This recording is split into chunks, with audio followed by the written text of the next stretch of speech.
পিএইচপির array ফাংশনের এই অধ্যায়ে আমি মোহাম্মদ আবিদ এখন আপনাদের সাথে অ্যারে ইউনিক ফাংশনটি নিয়ে আলোচনা করব, অর্থাৎ ARRAY আন্ডারস্পেস UNIQUE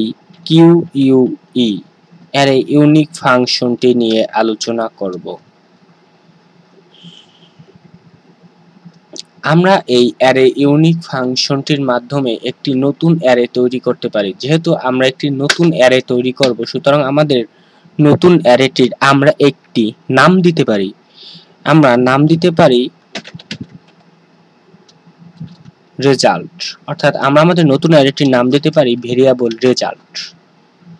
এখন আমরা অ্যারে ইউনিক ফাংশনটির মাধ্যমে ইহার ভিতর আমরা পূর্ববর্তীতে তৈরিকৃত কোনো অ্যারের নাম লিখতে পারি। আমরা একটি পূর্ববর্তীতে অ্যারে তৈরি করেছি যাহার নাম দিয়েছি ভেরিয়েবল মেইন অ্যারে, এবং এই মেইন অ্যারের ভিতর আমরা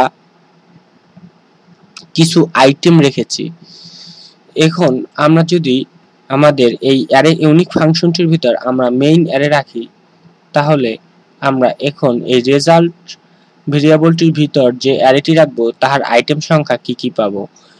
অর্থাৎ এই অ্যারে ইউনিক ফাংশনটির মাধ্যমে আমরা যে অ্যারেটি পাবো তাহার ভিতর আমরা কোনো ভ্যালুকে দুইবার পাবো না। অর্থাৎ অ্যারে ইউনিক ফাংশনটির মাধ্যমে তৈরিকৃত অ্যারের ভিতর আমরা কোনো ভ্যালুকে দুইবার পাবো না, অর্থাৎ যে কোনো একটি ভ্যালু আমরা একবারই পাবো অ্যারে ইউনিক ফাংশনের মাধ্যমে তৈরিকৃত অ্যারের ভিতর। এখন আমরা যদি লক্ষ্য করি যে আমাদের যে পূর্ববর্তীতে যে অ্যারেটি তৈরি করেছিলাম মেইন অ্যারে নামে, তাহার ভিতর আমরা যদি লক্ষ্য করি তাহলে আমরা গ্রিন নামে একটি ভ্যালু পেয়েছি এবং তারপরে আমরা গ্রিন নামে আরো একটি ভ্যালু পেয়েছি।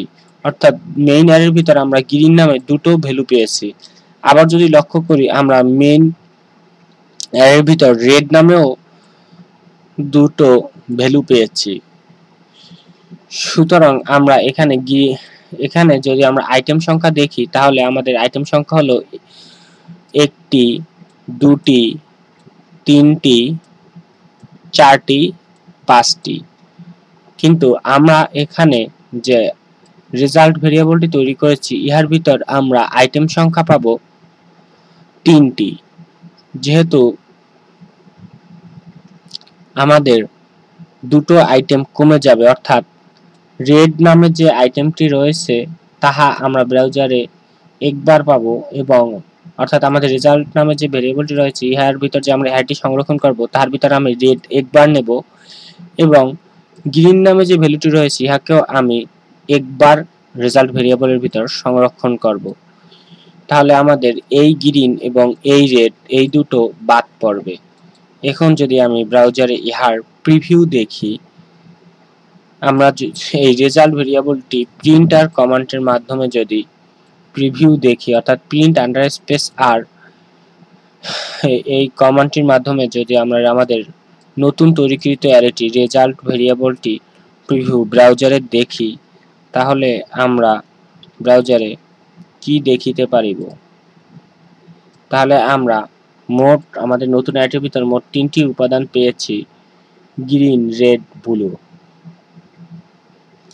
আশা করি আপনারা আমার এই অধ্যায়ের বিষয়বস্তু বুঝিতে পেরেছেন।